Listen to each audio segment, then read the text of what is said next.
Photosynthesis evolution clarified by studying bacteria fossils. Photosynthesis evolution remains a mystery to biologists. Find out how a new study sheds light on our understanding of this critical organic process by pushing the timeline of its origins back by over 1 billion years. Like most people, I learned about photosynthesis in public school. I think it was Mrs. Martin, my teacher in grades 3 and 4, who first showed our class the formula for the biological process plants use to convert light into chemical energy. The sugar and oxygen on the right-hand side of the formula are critical. Photosynthesis evolution has been the main source of Earth's biological energy and of the oxygen in our atmosphere. Back in the 17th century, Jan van Helmont began the process that led to the discovery of photosynthesis. He carefully weighed the mass of plants and the soil in which he'd planted them. Van Helmont found that plants absorbed very little soil mass, suggesting that plant growth must come from elsewhere. He assumed it was from the water, which was partially true, but carbon dioxide also plays a key role. Joseph Priestley found that burning a candle or placing a mouse inside a sealed jar used up the oxygen.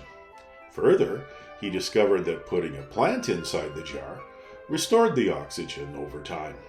Jan Ingenhout repeated Priestley's work in 1779 and realized it was sunlight that enabled the plant to restore the oxygen. John Senebier explained how plants absorb carbon dioxide and release oxygen in 1796, and then Nicolas Theodore de Saussure confirmed Van Helmont's impression that the increase in plant mass also involved water. Dr. Emmanuelle Javot is a biologist and zoologist working at Belgium's University of Liège. Her research examines the first traces of life and the evolution of Earth's biosphere during Precambrian times. The journal Nature published a paper this week of which Professor Javot is a co-author. The paper documents the findings from a study of 1 3/4 billion-year-old fossils called Navifusa magensis. Scientists call the structures the researchers found in the fossils thylakoid membranes, and these are the oldest specimens of those membranes ever discovered. They take the fossil record back by more than 1 billion years. The team looked at Navifusa magensis microfossils from Australia's McDermott Formation, as well as from the Congo and Canada's Arctic. The Australian and Canadian samples contain traces of the thylakoid membranes the scientists were seeking. That means that Navifusa magensis was a fossil Cyanobacteria, a single-celled organism that played a critical role in photosynthesis evolution. The discovery takes the history of photosynthesis much farther back in history. The oldest known fossil thylakoids date back to around 550 million years. The ones we have identified therefore extend the fossil record by 1.2 billion years, explained Professor Javot. Cyanobacteria, like the fossils discovered by the University of Liège researchers, played a critical role in the early Earth's atmospheric formation. In particular, their absorption of carbon dioxide and release of oxygen drove a period called the Great Oxygenation Event, GOE.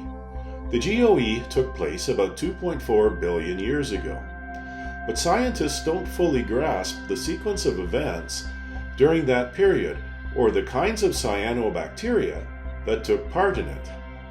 The discovery of preserved thylakoids in N. magensis provides direct evidence of a minimum age of around 1.75 billion years for the divergence between cyanobacteria with thylakoids and those without, Professor Javot explained. Photosynthesis evolution is the foundation of the astounding diversity of life that exists in every corner of our planet. It plays a central role in the new story we all need about the world around us and our place within it. Understanding photosynthesis evolution is essential to comprehending the origin of life, not only on our planet, but throughout the entire universe. The scientists believe that there may be thylakoids in even earlier cyanobacteria fossil remains. It's even possible that thylakoids were the key driver of the Great Oxygenation event. The most common oxygen molecule, dioxygen, has been crucial to the evolution of aerobic respiration and the more complex organisms that depend on it.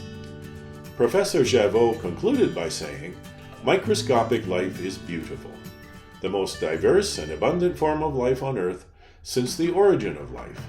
Studying its fossil record using new approaches will enable us to understand how life evolved over at least 3.5 billion years.